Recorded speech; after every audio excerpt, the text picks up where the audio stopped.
So today we're going to talk about, we talked about monopolies and how they price, how much they produce, and today we're going to talk about how they design the products that they sell. So in particular, we're going to talk about the monopoly's choice of non-price characteristics. Just as the monopoly problem helps us think about policy areas because the government affects prices, similarly, the theory of how a monopolist chooses non-price characteristics will help us think about the analysis of public policy issues, where the question is not just something like taxation, but is it the broader design of policy. And in fact, there's going to be a problem associated with this lecture at some point down the road, probably not next week, but the week after, that will sort of ask you to think about government policy using some of the tools from this lecture. So we're going to look at this from a variety of perspectives. We'll think first about the goals that a firm has in designing its goals for designing its products, and the tools that it uses to do that. We'll then talk about Spence's theory of the quality of choosing monopoly, which hopefully you read about if you had enough advance warning. And we'll talk about the differences between marginal and average consumers and how that's related to the optimal choice of product characteristics. We'll then talk about Helen's model of spatial competition and relate that both to political and newspaper competition. We'll then talk about what are called platforms, which is where the characteristics that the firm uses to design its product are actually determined by the user base. And then about what happens when the users are different in terms of the contributions that they make to the characteristics of the platform. And we'll talk about applications of that to insurance products, loans, and platform industries. Yes? What is platform?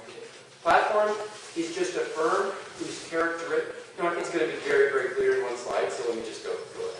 Okay, so in considering products, there are really two crucial considerations. First, what are the firm's goals in determining the design of its product? And those can be to keep costs low and to keep prices high, so that's obviously an important goal. Second is to attract as many consumers as possible to pay those prices at those low costs. And the third, and this answers your question, is that it wants to attract the most valuable and avoid the most costly consumers, either because those consumers are directly valuable or costly to the firm, or because other consumers care about who else is using the product. And that is the definition of a platform. So when there's consumption externalities like that. Now, yeah? How do you define the most valuable? So if you are a newspaper, you want to attract people who your advertisers want to sell to. So, women might be more valuable if you want to sell beauty products. High-income people might be more valuable if you want to sell luxury vacation, etc. And some people can be more costly as well, right? So, if you're selling an insurance product, you don't want to have unhealthy people buying it because they're likely to be expensive to cover, right? The firm also has a number of tools or instruments that it can use to achieve these goals. So it can directly adjust price, but we've already talked about that, so we're not going to be talking more about that today. It can also do things that are sort of beyond the basic charges. So it can do things like price discrimination, right? I thought that was a little depressing.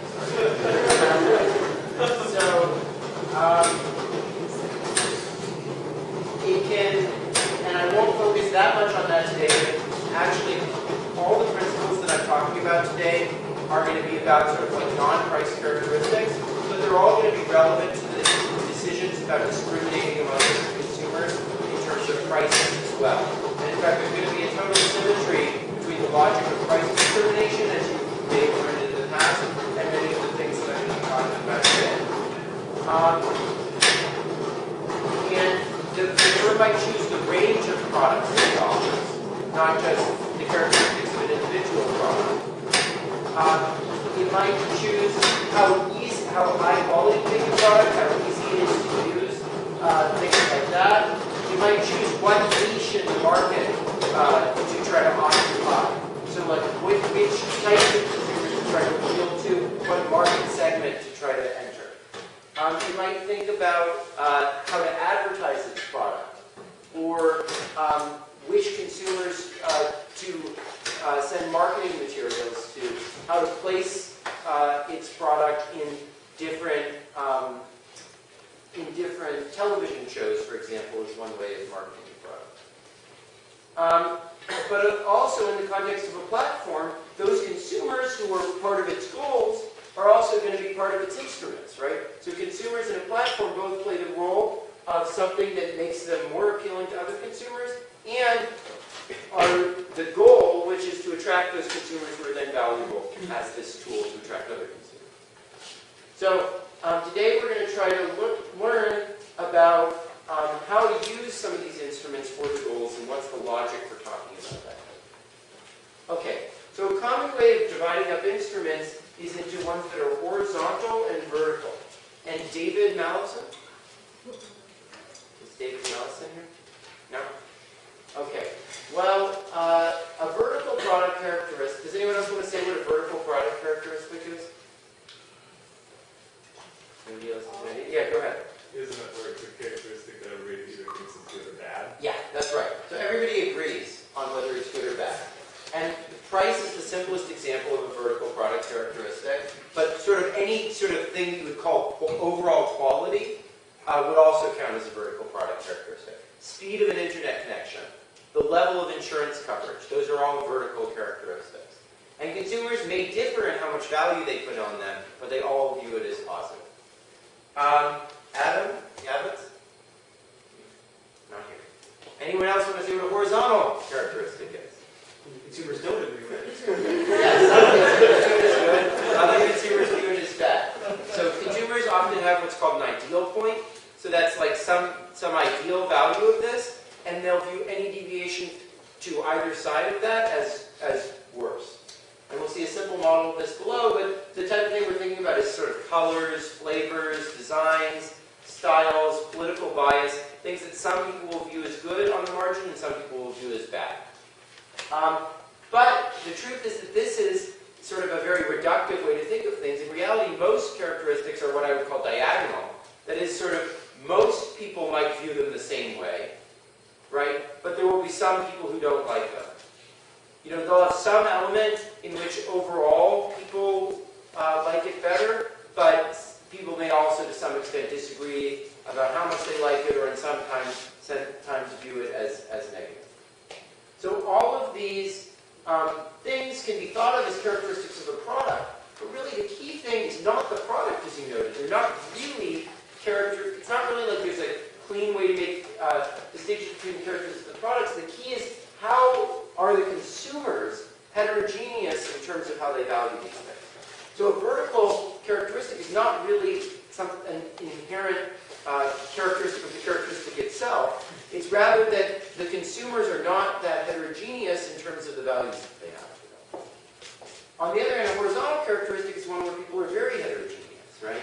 And so that's really the key, is the nature of the heterogeneity among consumers, not the nature of the characteristic itself. Okay, so Spence offered a very simple model allowing for sort of diagonal characteristics, sort of characteristics where people can differ in a very rich set of ways, and tried to think about how a monopoly would analyze this. And this sort of highlights the importance and the kind of crucial role that the consumer heterogeneity is going to play. So suppose that there are many different consumers, and each either buys the product or does not buy the product. This is a very inexpensive model. And each consumer gets some gross utility from consuming of U of rho, where rho is the product characteristic, and theta, where theta is the consumer's type. So this is just some set of characteristics of the consumer themselves, and these are distributed in some space that I'm not going to be very specific about, just it's Euclidean or something like that, according to some distribution of types. You be f of theta. Okay, so anyone who has a utility which is greater than the price for purchasing, everyone has quasi-linear utility, so anyone who gets a gross utility greater than the price for purchasing is going to choose to purchase, and therefore the sales are the integral over all the types who get a utility weekly greater than the price of the number of people of that type that there are d theta. Okay, so by Leibniz rule, we can just take the derivative of the number of people with respect to the price, and does anyone want to explain why this is the right thing? Anyone love Leibniz rule? And basically, you remember from the fundamental theorem of calculus, right? There's always two effects when you take a derivative, right? There's an effect on the interior, but here price doesn't show up on the interior, right? And there's an effect on the boundary. And what do you get on the boundary? You just get the integral of the thing around the boundary, right? That's just the fundamental theorem of calculus. So, what does that basically say? The amount that the number of people changes when you increase the price is the negative of the number of people who are marginal to participating, or not. The people who are on the boundary of the participating set, who have utility exactly equal to the price. Right? And I'm going to just label that to be the m, to be the density of people who are on the margin. Okay. So that's negative m. And then, where's the minus sign coming from? because if you raise price, the number of people. It's not from Leibniz's rule. No, it is, because this is greater than or equal to price, so when you raise price, you get a negative coefficient there, right? Okay. So,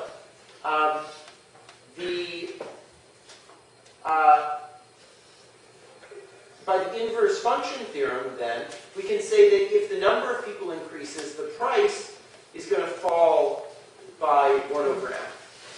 Right? So that's just turning it around so that we can do the normal sort of Cordeau type analysis where we take it as a function of the quantity rather than as a function of the price. To turn the factor around, we have to assume some sort of relationship between the price and n, such as non-monotonic relationship or something? Or? Well, I mean, by definition here, everyone is only going to participate if their value is greater than the... So, I mean, we just showed here that this is always negative, right? Because people are, just participating if their value is above the price. As the price increases, less people are going to be of that sort, and so you always get this negative relationship. Because there's no income effects here. So there's quasi-linear utility, no income effects. Everything here I'm going to say today has no income effect. Yeah? Did you assume quasi-linear utility? What? Did you assume it somewhere? Yes, sorry, I said that. I didn't write it down. So the utility is this minus p. So that's why people participate exactly if their gross utility is greater than p. Okay, so this is called the density of marginal users. And we're going to measure everything just for convention in terms of n being the fraction of all people who participate, right? We could sort of multiply it up by anything we wanted to, and it wouldn't make any difference for the analysis. So it's just useful to think about everything in terms of the fraction of people who participate, and we'll call that n. And the cost to the firm will be a function of n and the characteristic of the product that they choose. Right. Okay. So the firm is going to make profits, which are price times the quantity minus the cost, right? And they're going to seek to maximize that. So how do they do that? Well, in terms of price, it's really simple, right? We can just ignore the characteristic of the product, and we just get the standard Cordeau expression, marginal revenues, which are price minus how much the price falls times P prime times, sorry, this should be N over N. Sorry about that.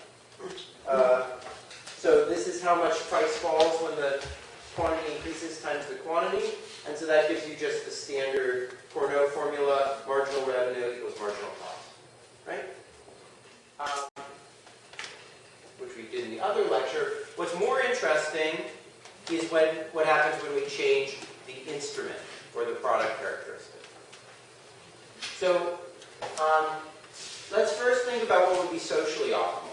So we know in terms of the price, the socially optimal thing would be price equals marginal cost, right? What about in terms of the this instrument rho?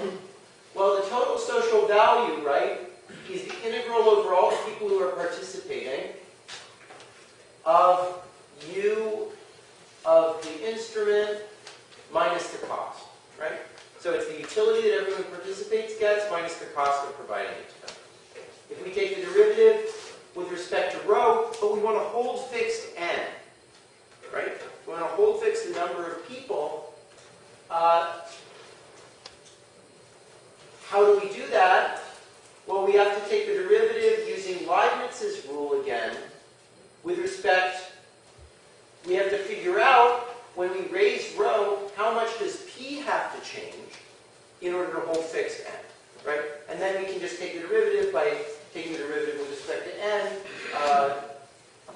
adjusting p and rho in such a way as to hold fixed the number of people participating.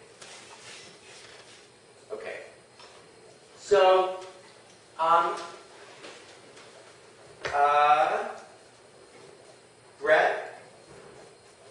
Brett Lombardi here? God, I don't understand how everyone that I okay. Are people just pretending not to be here? And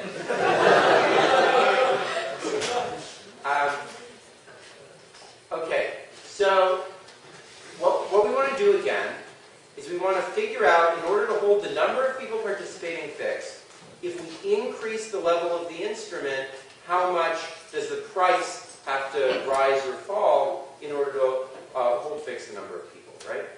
And to do that, we can just set up a simple equation. We want how much the number of people changes when the instrument changes to be 0. And there's two effects there. One is the effect that directly the change in the instrument has on the number of people. And the other one is, well, the price is going to adjust, and that's what we want to solve for, times the direct effect that the price has on the number of people. And we notice that this is negative m times this, right? And then from Leibniz's rule here, we get that the effect of the change in the instrument on the number of people is u prime, the derivative of the thing along the boundary. So it's over the set of marginal people, what is their marginal utility for a little bit more of the instrument? That's like an expected marginal utility of the marginal people. Exactly. So that's exactly what I was going to define. So this is the average marginal utility of a marginal consumer is going to be tilde u prime. Right? That's their average value for a bit more of the instrument divided by m. And so what do we get? This thing becomes m times u prime of m. This becomes negative m, and we get dp d rho is just equal to the average marginal utility of the marginal people. So that's quite intuitive. If we raise the instrument, price is going to have to rise by the average marginal utility for the instrument of the marginal people in order to keep anyone from either leaving or entering the platform. Yeah? Correct. Maybe I'm not understanding, but are you solving for rho that maximizes the social? We're going to do that, but we want to be able to hold fixed the number of people at the same time. The reason why we want to do that is because otherwise we're going to be worrying not about the level of the instrument, but rather just about the fact that there's socially too few or too many people on the platform. So we really want to focus on the instrument relative to price, that trade-off, not the trade-off that we focused on in the other lecture, which was like, what overall do you want the number of people to do? So we want to be able to hold the number of people fixed. And in order to do that, we need to do this little technical step. And you have set up the Lagrangian and... You could do that as well. That works as well. I sort of like this way better. Andre can explain to you why we like this way better. But it's, you'll see it. It works out very nicely. But we just need to make sure we understand these steps here. The point is that in order to hold fixed the number of people, when the instrument increases, the price has to increase by the average marginal utility that marginal people place on that. Right? And that's very intuitive because the marginal people substituting in and out, right? If you raise the price by the same amount on average that they like having the extra instrument, on average no one's going to substitute out, right? Okay. So then it becomes really easy to take the derivative of social welfare with respect to rho.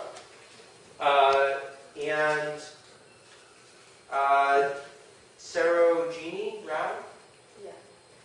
Could you try doing that? So now that we know how much the price changes when rho changes, right? It changes by this much. How much does that affect this social welfare expression when we increase rho?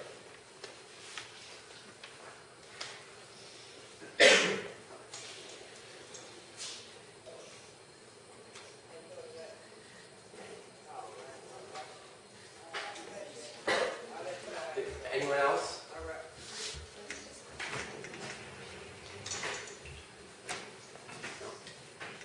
It's fine, it's really just the derivative.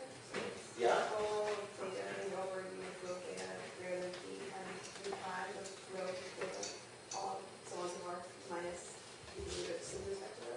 Oh, cool. Yeah, exactly. So you were doing this stuff along the boundary, right? What you were doing along the boundary was great, but the point is that actually along the boundary, there's no effect, right? Because everyone here, the price is set equal to marginal cost, right? And we're keeping the number of people the same. So there's like no one substituting in and out, really. So the only effect is on the interior of the integral, right? So that's what makes it so nice. You don't even really need to use Leftitz's rule. You just forget about what's going on in the boundary and just think about the interior, and that lets you get just that you get the derivative of utility with respect to rho, and you get the cost. Okay, and so now what is this here, Andre? What is this? You're my average man. What is this? Expected marginal utility of people Who are participating, yeah. Not who are marginal. no, in the market. In the market as a whole, yeah. So this is U bar prime, which is the average marginal utility of people who are participating, right? So what this says is that the optimum is when U bar prime is equal to the marginal cost of providing the instrument, bam. So, again, the social optimum is to set the marginal cost of quality equal to the average marginal utility of an average consumer times the number of consumers. Right? Or another way of putting that is the average marginal utility that people should get should be equated to the average cost of providing that per person. Right? That makes perfect sense, So right? this is the average marginal utility of the average consumer participating, or? Participating, not the average marginal consumer. Okay, what about, so it equates the marginal cost and benefit to the average purchaser, right? Now, what about the derivative of profits with respect to rho? And I was going to ask Avi about that, but I don't think Avi's here either. Anyone? Profits is just this, right? N doesn't change. Only the price changes. Yeah. That's so simple. So now you see why it was worth going through those steps, because now it's just completely trivial to do this, right? So it's just U tilde prime times N minus the cost. And so we get a different expression. This is the easy part. Brenda. Yeah, what is the privately off? What's the profit maximizing thing? That the firm is gonna equate marginal cost equality to the average marginal utility of the marginal. Exactly. There we go. So it equates to the average marginal utility of the marginal consumers rather than the average. So they cater to the marginal consumers, not to the average consumers, and this is called dispense distortion.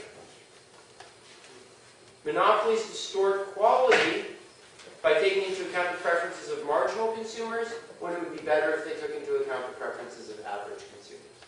And quality will be too high if the marginal consumer's value is more than the average consumer's, too low if the marginal consumers value it less than the average consumers. And one thing to think about, though, is that, and there's actually a famous book by Albert Hirschman about this, is that this is assuming that the only way that an inframarginal consumer can hurt the firm is by stopping to buy its product. Another way they could do it is they could complain about things and so forth, and that might influence the decisions of the firm. So he's got this book, Exit, Voice, and Loyalty, that's all about exactly this issue. Okay, so let me give a simple example of this. So this is Hotelling's model. Consumers live along the line. You can think of it as a location of a store. And consumers also live along the line, and it's costly for them to travel to the store to purchase the product. Consumers always buy one of two firms competing products. And this is technically oligopoly, but basically the same logic, the Spence logic is going to show you exactly what's going to happen. So the two firms are going to start somewhere, and Spence is going to say you should cater to the marginal consumer. Well, if everyone has to buy from one of the two firms, who's the marginal consumer? It's the one that's halfway between the two firms, right? And so everyone's going to move towards the other firm wherever they start, right? That's just the Spence logic. And that means that any equilibrium has to be where they're at the same spot as one another, right? Now imagine that's not in the very middle of the interval, right? Well then, I could move just slightly to the side of the other guy and get the majority of the people, right? And so it's always going to have to be right where the median person is. So it could be at the center of the interval if there's uniform distribution, but if there's not uniform distribution, it'll be at the median of whatever it is. And so that gives us Hotelling's law, which is that in this very simple, simplistic model, both firms end up at the center of the interval. So this is a very classical result, and it says that, this is a real problem. Because everyone's catering to the marginal guy, rather than to their inframarginal people, everyone's worse off. It would be better if the two firms were at 0.2 and 0.75, 0.25 and 0.75, but instead they're at 0.5 because they're all catering to the marginal guys. However, it's not completely obvious, more generally, that there would be too much clustering. There could be too little clustering. So for example, if there were people who were not just for sure going to buy the product, but might actually leave the market, or this was a vertical thing and not just so horizontal with everyone disagreeing, it's very easy to show that there can be cases when there's like too little catering to the marginal guy in terms of the competition between the two firms. And therefore, more intense competition between the firms is a good thing rather than a bad thing. Here it's bad, this is driving everything to the center, but it could well be good if the people who are switching between the two firms are more representative than the people who might exit the market, right? Because firms are always going to cater to their marginal consumers. If the firms are a monopoly, if they merge together, they'll cater to the people who are marginal to exiting the market, right? If they're competing, they're going to cater both to the people who are marginal to exiting, but also to the people who are marginal in between them. And the key question is, are those exiters or the switchers more representative of the average consumer, right? And that's the key determinant of whether the firm is going to do the optimal or suboptimal. So Spence, again, acts as a useful baseline. This Hotelling model is a useful baseline, but sort of the more general logic of all these types of situations is the Spence logic. You're catering to the marginal guys, and that applies much more broadly than this very simple thing where everyone's along the line and everyone's going to purchase and so forth. This is just a little picture of the Hotelling line. So the idea is that there's here's this beach, and you can locate it at any point along the beach. Here's the point that everyone converges to, and here's the two little guys. Yeah. Okay. They're selling lemonade, and people have to walk along the beach to go to the city. Probably the most common application of Hotelling's law is to the competition between political parties. So, imagine there's two political parties that are competing for everyone's vote. Then literally by Hotelling's exactly the same as Hotelling's logic, you get that both political parties will adopt the position of the median voter, who has and the median voter is the one who has an equal number of people to their left and to their right. Jesus. Okay. This is probably the most fundamental result in all of political science, and it's basically common sense, right? If you have a winner-take-all two-party system, everyone gets driven to the center by political competition, right? If there's this simple, one-dimensional political system. But there's a lot missing from the median voter theorem. Andre, could you give some examples of what important political things are missing from the median voter theorem? So having already seen the slide, I know that there might be people who don't vote, so you might want to cater to those, so those would be the exiting guys. And also there might be more than one dimension that people care about. Great. Well done, Andre. Okay, so voters, if you think about it, political competition is usually along many dimensions. So for example, there are many different types of people who are in the middle of the political spectrum. There are going to be the people who are like super socially liberal but economically conservative, probably like a fair number of people here, I would guess. And then there are lots of other people. There are people who are in what's called the radical center, who are actually socially conservative and economically liberal. So those are very different types of people, right? So it's not like there's one guy in the middle, right? There's lots of different swing voters. And also, not everyone votes, and this can lead to very important political dynamics because Bush spent all of his time running to the right and trying to make sure that his base turned out rather than staying at home.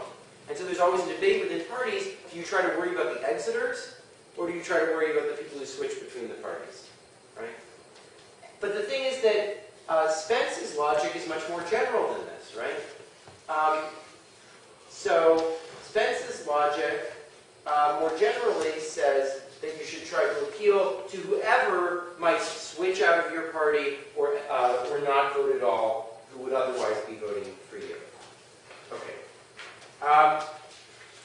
Now, a nice application of this was by Matt Jenskow and Jesse Shapiro, who are here, and they used the hoteling model to study the design of the slant of a newspaper. So they looked at local monopoly newspapers all over the United States, and they considered basically a single-dimensional model of the newspaper's political slant. They could either be to the left or to the right, but people may stop reading the newspaper, and that's the real threat. It's not that people are going to go read another newspaper, it's a monopoly. So it's just whether they read your newspaper or not. So people are going to choose, as in the Spence model, and they're going to measure slant, and this was what was so clever about the paper, by looking at the language that the newspapers use. So what they did is, they looked for phrases that Republicans use much more often than Democrats do. Republicans use the word death tax and illegal aliens a lot, and Democrats almost never use those phrases. Whereas the Democrats use words like poor people, workers' rights. I'm dead serious. Poor people, workers' rights, and tax breaks a lot more than Republicans do. And so the way they figured this out is they read in the whole congressional record into some computer. They figured out which phrases the Democrats and which phrases the Republicans were using. And then what they did is they rated papers on whether they were likely to sound like a Democrat or sound like a Republican in terms of the words that they used. And then what they did is they broke local markets into different districts that have different political views and looked at which districts were more likely to read which papers. And sort of unsurprisingly, if the paper was really left-wing, people in the Republican areas of town were less likely to read them. If it was really right-wing, the people in the Democratic parts of town were less likely to read them. And they use this as a way to determine how much changing your slant will affect your readership, right? And they just used a hoteling model, basically, except with these exits. And they showed how much... they basically used that to determine what is the average politics of someone in an area, and then using exactly the median voter type logic, right? Everyone would move to wherever the average political beliefs of that area, median political beliefs of that area were. And then they asked the question, are the papers maximizing their profits by choosing that point on the political maximizing the political views of whoever owns it. And the way that they did that is they said, what are the other papers that are owned by this guy? Is he sort of consistently in a way that would violate the markets that he's in, choosing a particular political belief? And I'm not going to show you all the data, all the different ways they cut the data, but just this is the basic regression. So they said, here's the market's percentage Republican, and here's the slant that things choose. And you see there's a very strong positive relationship, and it turns out that once you control for that, basically nothing else that you can come up with predicts where they're going to be in terms of political slant. And so that they interpreted as basically evidence that the slant was chosen to maximize profits rather than chosen to maximize the political views of the owner. Okay. Another classic application of Spence's logic is to switching costs. So consumers often get addicted or locked into a product. So consumers at a bank find it very hard to switch banks because you have to sort of like port your whole life over to the other bank. Users of certain types of technology, like a Macintosh or a PC, find it really painful to switch over to the other product. People and companies that are in a city find it difficult to move out of that city. Lawyers and other client-based services are hard to switch because you sort of get used to using your lawyer and it would be a pain in the butt to find a new one, right? And so in this sense, firms always have an incentive to exploit the people who are locked in and to cater to the people who are new customers. So everything always looks better when you're shopping for it than once you actually have it. Because they have a big incentive to the people who haven't yet got stuck with it, try to attract, and then once you're stuck with it, you're stuck. So,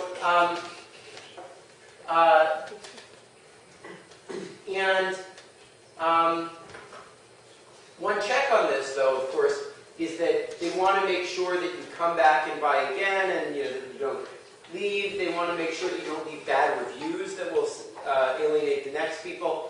And they also want to make sure you don't just get like incredibly pissed off and try to sue them or something like that. So those are the main checks that make sure that they continue to keep quality. But it's still a very big phenomenon. I'm sure you've noticed how you always get catered to by things when you're not there, and then once you're there, you kind of, it never turns out to be as good as it looked like. And this is the subject actually of a very famous joke. So cities often cater to tourists. The natural corollary to this is cities often cater to tourists rather than the people who are stuck living there. And there's a famous joke about how David Ben-Gurion, the founder of the State of Israel, died and went up to God. And God said to him, "Look, you've been so good to my people, the Jews. I'm going to let you choose whether you want to go to heaven or to hell." And he said, "Okay, I want to look at both of them before I decide." So first he goes to heaven, and first he goes to hell, and they're all partying. There's all these beautiful women. Everyone's getting drunk. It's like the Berlusconi administration. and then he goes up to heaven, and they're talking about product design and the future of the State of Israel and the theory. Now it's like It's like up there. It's like the Obama administration, right? So he says, "Look, I live such a sober life.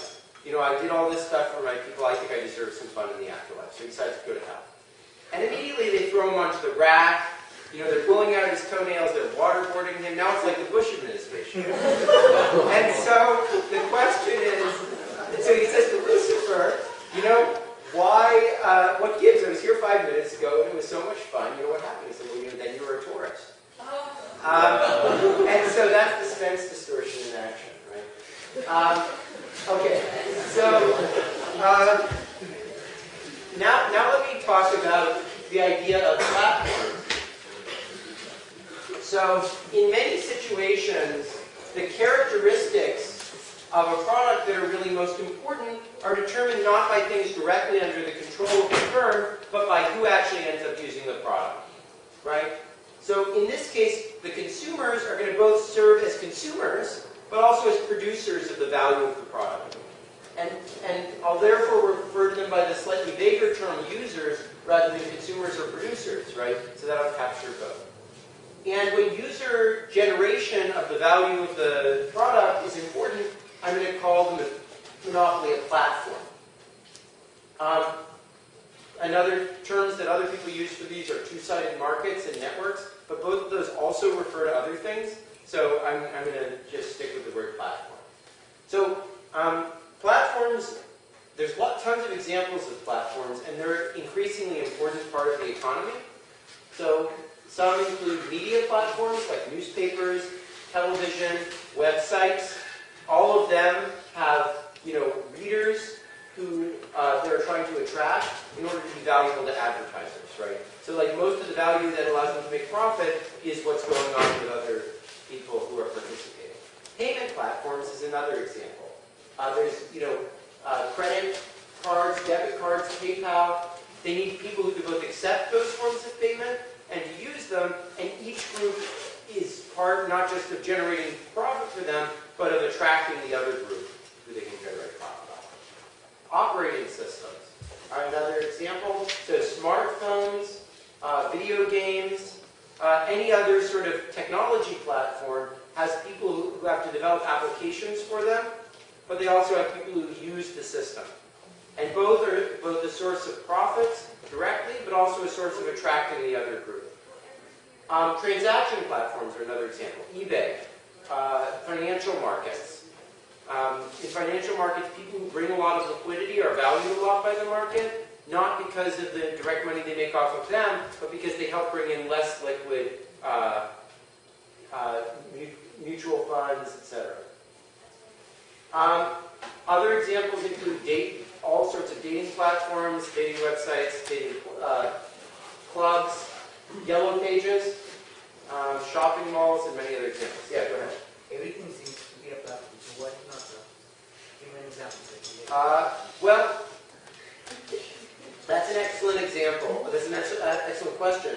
I think, first of all, there's lots of things that I think clearly platform doesn't say anything very useful about. So, like, I don't think a restaurant that relies on, like, you want to go there to see and be seen, that might be a platform. But if you're just going there to eat, or like a takeout place, that's not a platform.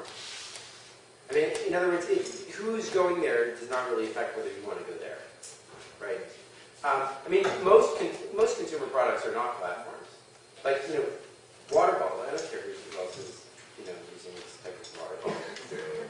I mean, but the thing is, the truth is, any product has some elements of platforms. I mean, there's usually some amount of consumption externality. The question is, do you think it's like a first-order thing about the industry that like you need to be focusing on that aspect, or do you think it's like, yeah, there's some of that, but that's not the main thing. So it's not like some industries are platform industries and others are not. It's that these are industries where like it's really important the consumption externalities are like a huge part of the industry and you can't possibly understand it without it. And there's other areas where that's not as much true. Yeah. I was surprised actually. A lot of people that go to restaurants usually decide to go to restaurants, and then I would think, yeah, I would want to go there too. Well, yeah, that's what I said. So I think there's some aspects of it there. I think over most ranges, it's not like the most important aspect, and it's better to model that in terms of information rather than in terms of direct externality. You know what I mean?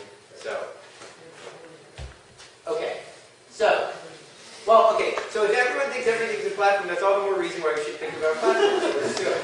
Okay. So let me give a simple model of platform. Simple, not the simplest model of platform. Sorry. You have to cut me a slack. I didn't realize I had to teach this class until 7 a.m. Yesterday. So, okay.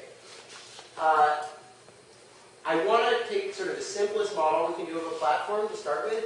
And in this case, only the number of people participating is going to matter, not who participates, right? That's sort of the simplest way to write down a model. The identity of the consumers is going to be relevant.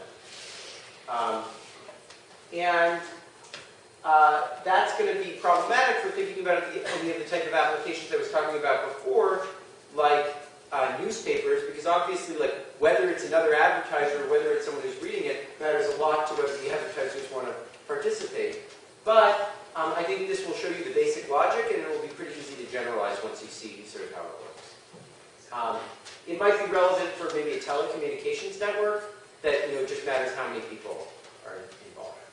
Okay, so users, as in the Spence model, are going to have some utility for joining. which depends on the number of people. That's now the characteristic, right? Rather than there being this, characteristic that's external, it's how many people are joining and their type. And so now notice that the number of people is the only choice variable. And it's going to serve two different roles, right? It's both going to serve the role that n served from before and the role that rho served from before. So both of those roles of, the instrument and the number of people have been collapsed into one thing, right? So what happens to the price when you increase the number of people? Well, again, there's the role that it served as n, which is, negative 1 over m. But then there's also the role that it served as rho, which is the average marginal utility that people get out of it. You just stick those together. And so what that means is the price may either rise or fall as the number of people increases, at least over some ranges.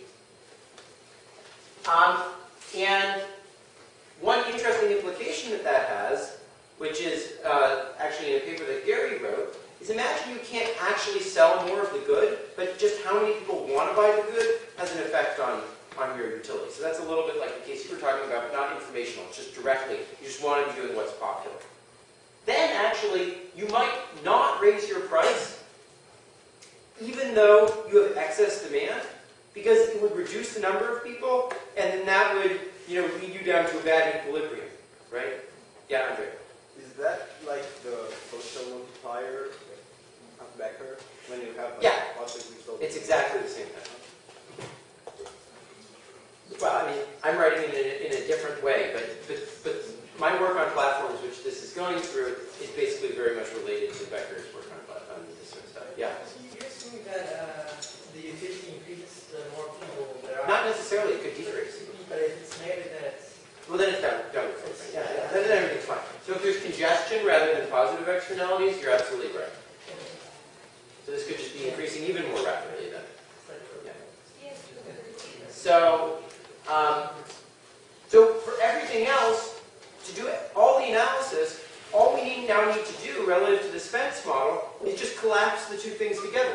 Where in the Spence we have these two separate things, now we just make them one thing and everything is just as it was before. So we have the cost as a function of the number of people rather than as a function of the number of people in the instrument. And then the social value, well, we just take the two terms that came out of the expression before and we just make them one. So the derivative is price minus marginal cost plus the utility that people get out of having more people. And marginal cost, of course, is just the derivative of the cost. What's the private value? Here I actually got it right. You, again, have the marginal revenue minus marginal cost, but then plus the utility of the marginal guys is equal to 0, right? And then if we just label, I'm now going to label n over m as, or p prime n as mu, just to be able to keep track of that. That's just the difference between the price and the marginal revenue, or the market power, Cournot distortion, the thing we were talking about the other day. Okay, so then the formula is exactly what you think. So what is going to be the socially optimal level Meredith? Is Meredith here? No. Does anyone who sees Meredith here, but Meredith is refusing to say it, is willing to rat out Meredith? Okay. So the price is equal to marginal cost minus the externality, right? That is like literally just Pigue's rule, right? The socially optimal thing is that price is equal to marginal cost minus the number of people who get the externality times the average benefit that it brings to them, right? Super simple. How about the monopolist optimum? Anita's not here either. She's actually not here, right? Okay. Anita? If she is. Yeah. You want to go for it? Yeah, go for it. Go for it. What is the monopolist? Should be exactly plus the Cournot distortion, right? Yeah. So there's two distortions, right? Yeah, because they're stuck together. So it's price equals marginal cost plus the Cournot distortion, and then you have to subtract off the average marginal utility of the marginal guy, which differs from what the social planner would take into account by the Spence distortion. So there's two distortions now, right? There's a Cournot distortion, and there's a Spence distortion, right? So, and of course, both of these things may go either way. It'll be clear when I talk about two-sided markets exactly how I fit these things in, but think about a newspaper and the advertisers, right? The marginal reader of the New York Times, probably someone in like rural, Nebraska or something like that, compared to someone who's probably an inframarginal reader of the New York Times, probably most of the people in this room, right? We probably dislike the advertisements more than the marginal reader does. Because, we feel intellectually averse to having all these advertisements around and so forth, right? So in that case, the Spence distortion is actually going to cater too much to the person in Nebraska, and it will actually lead to too low of a price for advertising, right? Because they don't dislike advertising as much as we do, right? On the other hand, in a credit card, the inframarginal user of a credit card almost certainly likes having merchants accept the card more than a marginal user does. So sort of by definition, because they're an inframarginal user, they're someone who values the ability to use their credit card more, right? And so the key thing is that that this interacts in a really interesting way with the Cournot distortion. Because if the newspaper, if the price on the newspaper, the price of advertising in the newspaper is too low because of the Spence distortion, but then there's also the Cournot distortion, that actually may make things better. So it may be actually good that they have market power over advertisers because it helps offset the fact that they're not fully taking into account the disutility that people get. On the other hand, in credit cards, rather than the market power that they have over the merchants being a second order harm, like a little triangle, it's actually going to be more like a square, a rectangle, because you already have this Spence distortion. So these things can interact with each other in quite interesting ways. And I think that in many ways in a platform, the Spence distortion is even more important than it is in a standard market. Because in a standard market, often when you have quality, you might have different products of different quality to appeal to different consumers. Whereas in these types of situations, it's pretty hard to do that. To have like different newspapers with different numbers of ads, right? Or to have different credit cards that you can use at different numbers of places. In principle, you could have that, but in practice, it's very practically difficult to do that because it's this platform and everyone sort of connects with everyone else. Yeah. But I mean, if the Washington Post, for example, has a free version that's much smaller you can pick up in the subway, where that has a different level of ads as well. Or is that more about price? It's true. I mean, no. I mean, it's not that this is impossible, but it's pretty uncommon in these types of industries, and it's pretty tough to do that. But people do it occasionally. Yeah. Okay. So, in many, if not most cases, where these types of user-generated characteristics are important, there are different distinct groups of users, and most of whom get value from interacting with the other group rather than with their own group. So these are usually called sides of the market, and I denote them, by A, B, C, etc. Readers and advertisers, cardholders and acceptors, etc. And there's a slight bit more notation in writing this stuff down, which is the reason that I didn't do it on the previous slide. I didn't do it to develop the model, but the formula is basically exactly the same, right? The social optimum is just price is equal to marginal cost minus the sum over all the sides of the externalities that you bring to the people on those sides. And the private optimum is that price equals marginal cost plus the Cournot distortion of U minus the value that you're bringing to marginal users on all the other sides. Right? Yeah.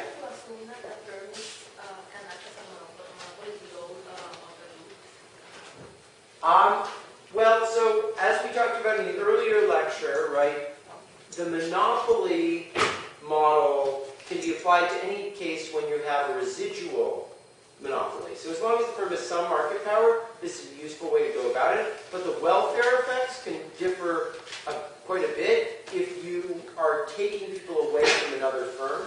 And I'll actually go through some of the additional complications that come in that case.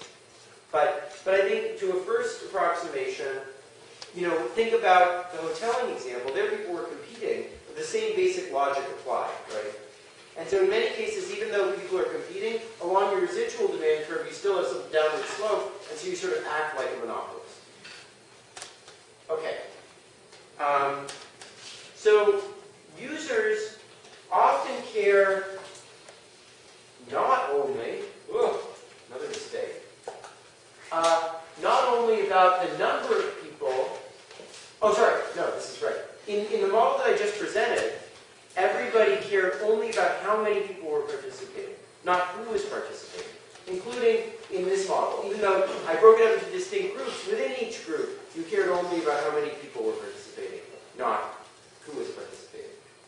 But in many cases, the key is not to attract a lot of users, but the right types of users, right? So one classic example of this is soap operas. So soap operas are called soap operas because they were designed to sell soap to the women who were thought to be in charge of making those decisions for their families, right? And they therefore designed them to be very melodramatic because they thought that that would appeal to the people that they were trying to sell the soap to, right? American Express offers tons of travel services to people who use its card because it thinks that the people who value having travel services are also sort of like free-spending, high-living types who will use their card a lot and therefore generate them a lot of money off of the merchants, right? And this applies in a broad range of contexts that aren't even platforms. So for example, when you think about how much insurance coverage do you want to offer, you have to think about, is that going to attract people who are relatively sick? Or if I think about how much of a down payment to demand, that might be a way to screen out people who are like who are subprime borrowers, basically, right? So in all of these cases, the key is that different users make heterogeneous contributions to the value of your service, right? And so in this case, the instruments that you have, including the user-generated instruments, right, are now going to serve to sort users and not just to attract them. Right? Okay. So the simplest model of this is that users generate some characteristic that depends on their type. And what I mean by that is that people are going to have some utility which depends on the total amount of this characteristic that's generated by all people that participate. So before, everyone was just generating one unit of the characteristic, so it was just the number of people that mattered. But now it's going to be the number plus the average value of this characteristic among those people, and the platform's cost is going to depend on the number of people, again, using marginal cost of no fee. And here's just what I said. The total amount of the characteristic is the integral over all people who participate of the characteristic, rather than just the number of people. Okay. So users in this model are going to be heterogeneous, both in terms of their preferences, right? Because their type determines how much they value the characteristic and what their utility is, but also in terms of their contribution to the character, to the value of the type. So people are heterogeneous sort of in these two different ways. And the key to all the analysis is just going to be the relationship between these two different types of heterogeneity. The relationship between preferences and contribution. And that's pretty obvious from the examples I gave, right? The point was that if you believe that women like melodrama more and that they use their, they buy more stuff for the family, then you're going to want to make that. If you believe that the people who like travel services, who have a preference for travel services, are also people who use their cards more, then you're going to want to offer more travel services, right? And so the key quantities that we're going to need are going to be pretty similar to the ones we had before. The number of people along the margin, the market power, the average marginal utility of a marginal person and of an average person, and now the average value of the characteristic for someone who's on the margin. But there's going to be a key new quantity, which is going to be the covariance between preferences, and I'll be more precise about what I mean, and contributions that people make along the margin. So to be more precise, Colin Lucas. No. Jesus Christ, this can't possibly be that nobody's here. Everyone's just laying low. They're a bunch of cowards. Okay, so I think they're not here. I don't think anyone's cheating. really? Yeah. I have like a list of, how could I possibly, by randomly choosing from a list of people that are in this class, always choose people who aren't in the class? There's like 75 people in the class. And only like 30 people show up to any given lecture. Lots of people be awful. I have to get an updated list or something. Okay, so,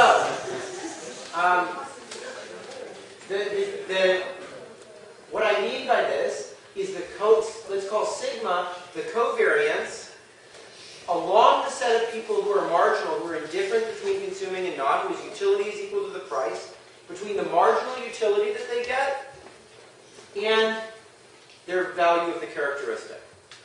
That's what I mean by covariance between preference and contribution. Right? And then we can just chug along with the math we were using before. So when I increase n, how much does that change the price? Well, it changes the price by 1 over m times the marginal utility of the average marginal person times how much changing the number of people changes the total amount of the characteristic. Right? Then, how much does changing the number of people change the characteristic? Well,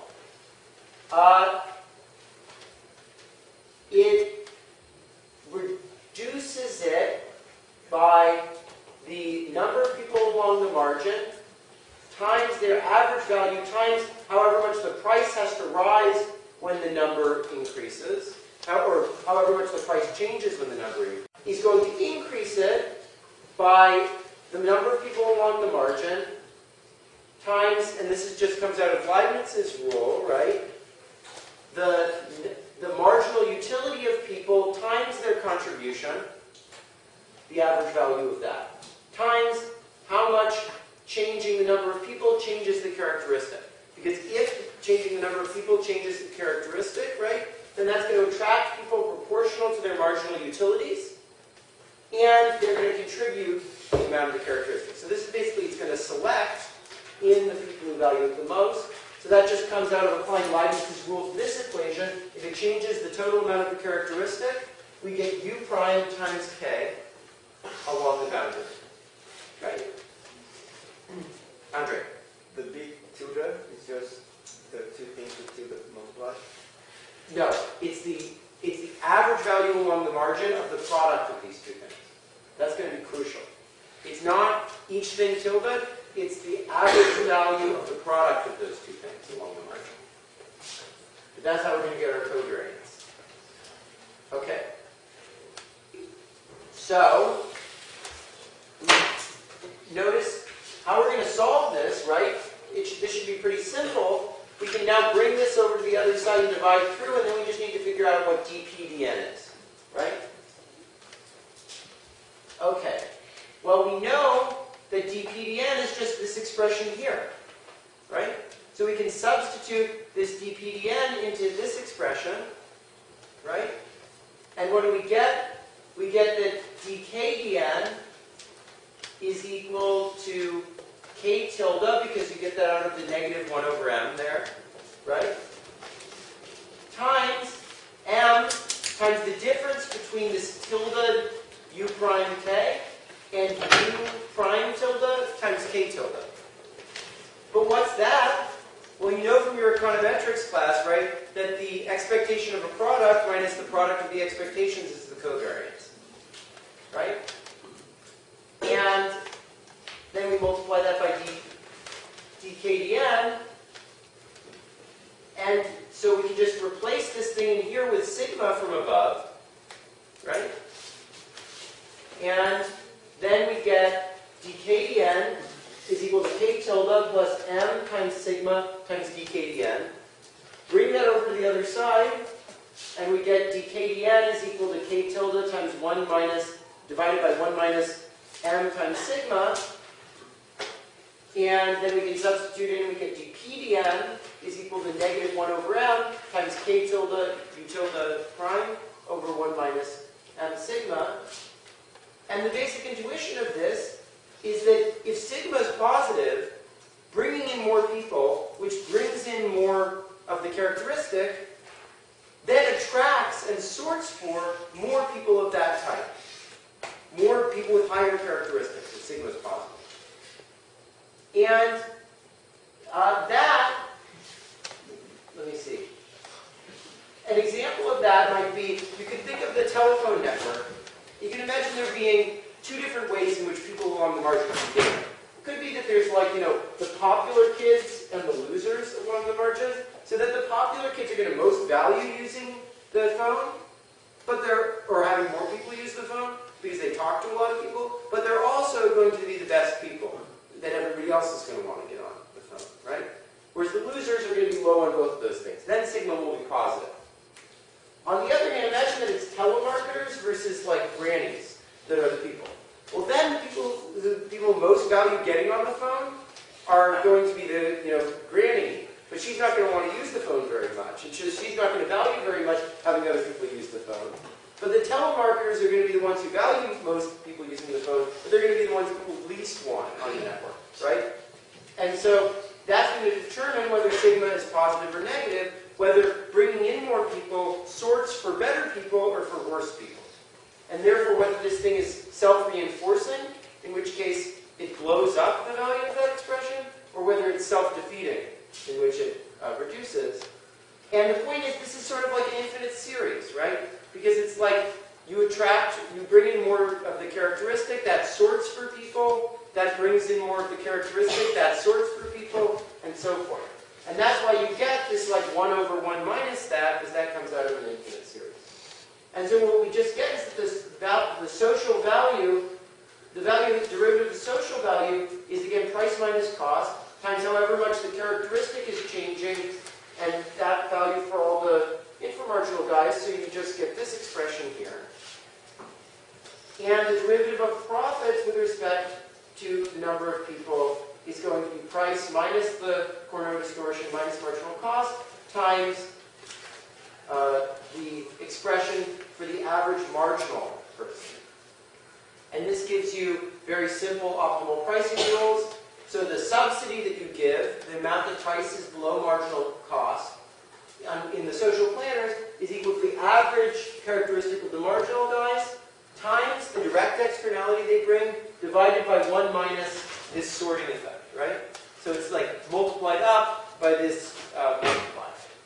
And the private optimum is that the discount you give below the point where marginal revenue equals marginal cost is equal to, again, the value of this average characteristic times the value that the marginal guys get multiplied out by this multiplier.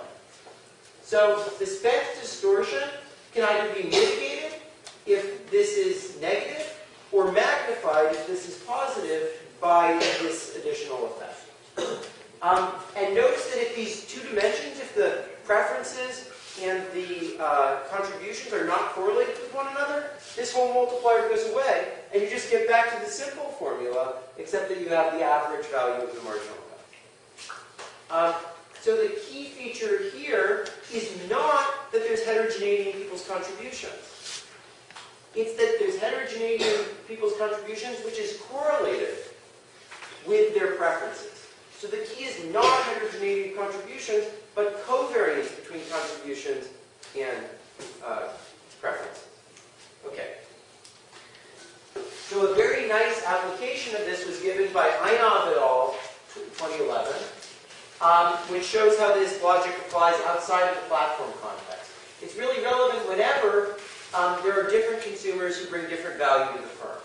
So one example of this is subprime auto loans to diverse consumers. So some consumers are better credit risks than others are. And there are different product dimensions that you can use to try to get the good consumers and get rid of the bad ones. One is the down payment that you ask for, another is the interest rate, the sticker price of the car, lots of things like this. And people have observable credit scores, but that's definitely not a sufficient statistic for their risk profile. And changing the required down payment can affect the chance that someone repays you in two ways. First, it just directly reduces the chances that someone defaults because it reduces the amount of debt they have to take on for the car, right? But, and this is going to be just like lots of other incentive problems that we'll deal with throughout the course. But what I'm more interested in talking about now is that cash-strapped borrowers are less likely to repay you, and they're also less likely to be able to make a large down payment, right? So by having a higher down payment, you select for people who are more likely to repay and are better credit risks, right? And I have it all look at this, and the way they do it is they look at times when this company they got data from changed the down payment requirements, and they use a regression discontinuity design, assuming that there wasn't any abrupt change around that, seeing what the effect that had on who came in. And the interesting thing, actually, is that charging a higher sticker price, even if you don't alienate anyone, can be counterproductive, because it actually has a sorting effect. Because the people who are least likely to actually make all the rest of the payments care least about what the sticker price is, right? Okay. So here's just what they got. So they found that as you increase the minimum down payment, you greatly reduce the chance that you make a sale, but you also reduce the default probability. And that means that actually the expected profit might actually increase over quite a bit of the range as you increase the minimum down payment, even though you reduce the chance, the number of sales you make. Is that diamond the optimum point? Is that not the black diamond? Yeah, I think, yeah, it's the So it's basically the same as if they charge a down payment that's, close to twice as much. Yeah, so that turns out to be the right point. I don't know why that's. I mean, the thing is, they pick a down payment really anywhere from there and up. Yeah. So right at that, you get the same. That's just how it turns out. Okay, so this is I gave one example here, but there's lots of other examples. Matt Ark. No. Okay, so let me just go through a bunch of other examples. Optimal political slant, like we were talking about the Jen Scott Shapiro model. If richer people are also more right-wing, that's going to give you an incentive to make your paper more right-wing than the average person in the area would want you to do, right? Because those people may be better for advertisers. Soap operas appeal to John political movement. Credit cards, points. Credit cards often use points, and one reason they do that, rather than just giving you like a subsidy for taking the card, is because that rewards people who are likely to use the card most, right? So those are the people you want to get into using your card. So it both encourages people to use the card more, but it also attracts to the thing people who are likely to use the card often. And that's one reason that some cards have an annual fee, but a lot of points, because that's going to attract only the people who plan to use the card a lot. And travel benefits work in a similar way. Another case where there's sort of a whole hierarchy of sorting effects going on is that a lot of clubs will sort of like bring in rock stars because that attracts a lot of beautiful women, and the beautiful women attract a lot of rich men, and the rich men pay for a lot of drinks, and that makes the club money, right? So that's like a multi-layered platform effect where you use an instrument, the rock star characteristic, and then the characteristic attracts the, yeah. Okay, so then insurers, they want to hold down the coverage and lower the price of their products to drive away sick people, right? Because sick people most value having high amount of coverage, and we'll talk about that on the next slide if we have enough time. So colleges may also choose their facilities to attract the right type of people. So they might build a big arts area, even though they're not a traditional art school, because they want to start attracting more students to do arts there. Goldman Sachs is infamous, and sort of all investment banks are infamous for like making life absolute hell for people who work there, like during their first few years. And the question is, why would they do that? I mean, they actually certainly drive people past the point of negative marginal product.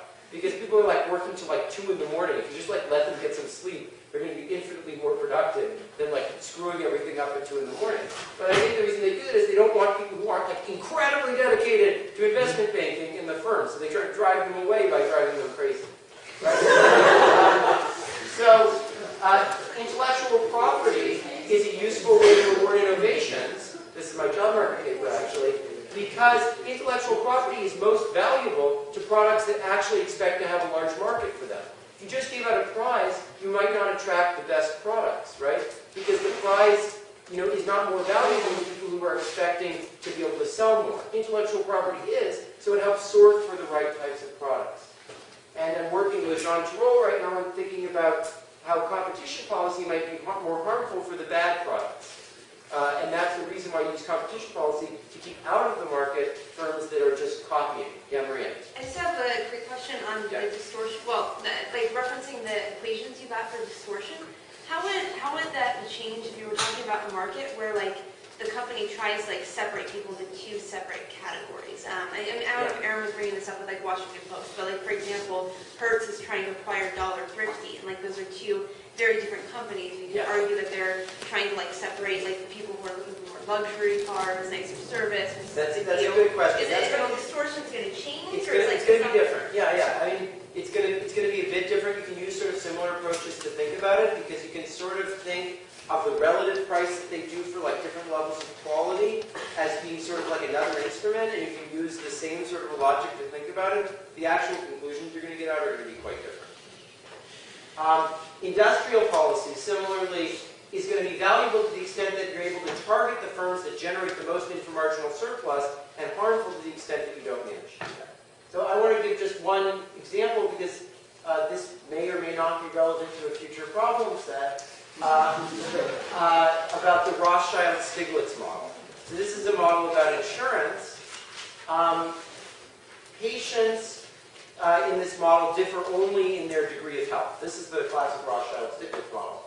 And they don't care, they're two insurers competing, and they don't care which insurer they get, just as well, they just care about the level of coverage that the insurer has. And that's very Bertrand-like, right? Like, the 2 guys are exactly identical, except in terms of their level of coverage and price. And the Rothschild-Stiglitz model leads to this crazy conclusion, which is that there's no equilibrium, because all the firms are always going to want to like lower their price and lower their level of coverage sort of infinitely, because then they can always steal all the healthy guys from the other one. And so basically there's no equilibrium, because there's this extreme thing that if I lower my price a little bit and my coverage a little bit, I steal all the healthy people and drive away all the sick people to you. Right? And so this is like not very useful in practice, even though it seems like that sort of an effect might play some role in the real world. Because in the real world, we do see equilibrium. We don't see like infinitely bad outcomes. So like, how can you apply this? So in the real world, I think the reason that this doesn't apply so directly is that the things are differentiated. You may have a favorite insurer. You may have other reasons why you like one insurer over the other. It's not true that if one insurer is just a tiny bit better, that I don't have time. I'm sorry. We should talk after class. Yeah. If one insurer is just a tiny bit better than the other, then everyone is going to leave to them, right? It's going to be a much more continuous process than that. So imagine we have 2 symmetrically differentiated insurers, 1 and 2. And they're symmetrically differentiated in the sense that the distribution of people who like one more than the other is the same. Everything's sort of symmetric in that sense. And they can choose their level of coverage and their price. And everyone has a cost of being covered, which is related to their type. But their type may also affect, which insurer they like better, how much they're willing to pay overall, et cetera, et cetera. Their utility as a function of the coverage level. And their cost of being covered doesn't depend on who covers them, it only depends on their type and the level of coverage offered. And then they're going to play a Nash-Bertrand equilibrium in price and coverage level. And because we're going to look for a symmetric equilibrium, at that symmetric equilibrium, there's going to be some margin of people who switch between the 2 insurers, and some margin of people who exit the market for each of the firms. And those are going to be the same size for each of the firms because everything's symmetric. The social optimum is price equals marginal cost. That is, price is going to be equal to the average cost of covering someone who's on the market expansion, the exiting margin, right? Because that's like a marginal consumer for the market as a whole. Oh, Jesus. And the optimal level of coverage is going to be such that the average marginal utility minus the average marginal cost of providing the coverage is equal to some sorting term. But this is only along the market expansion margin. So the social planner does engage in some cream skimming, but only along people who are exiting the market. The symmetric equilibrium is going to have a bunch of distortions associated with it. So one distortion is just, there's market power. So there's going to be a Cournot distortion. A second distortion is that the firm is going to set price not equal to the average cost of serving someone who's exiting the market, but the average cost of someone who's either exiting or switching into the firm. Because the social planner doesn't care if someone switches firm and someone else has to cover them. They only care about if someone exits the market. Whereas this guy is going to care about not getting the people who are really unhealthy from his rival. And that is basically the same as Akerloff's adverse selection distortion. Then the optimal level of coverage is going to be distorted in two ways.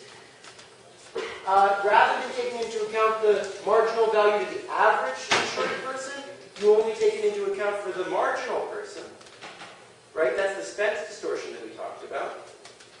That's going to be the marginal person over both your exiting and switching margins.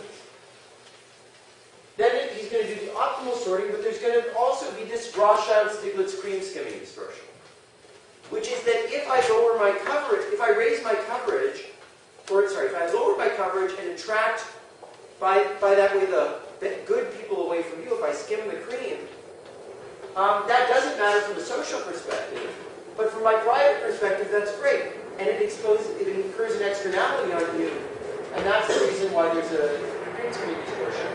And this is divided by the market power I have on the switching margin. As we get towards perfect competition, as we get towards Bertrand, that market power goes away. This becomes zero. So this whole thing becomes infinity. And that's the reason why the Rothschild-Stiglitz model goes to hell when it's perfectly undifferentiated. Now the interesting thing about this is competition makes this better, it reduces market power. It makes this worse because the more people are switching between us, the more I'm trying to steal the good people from you, the more adverse selection there is. It makes the Spence distortion better because the switching people are closer to the average, and it makes the Rothschild-Stiglitz distortion much worse.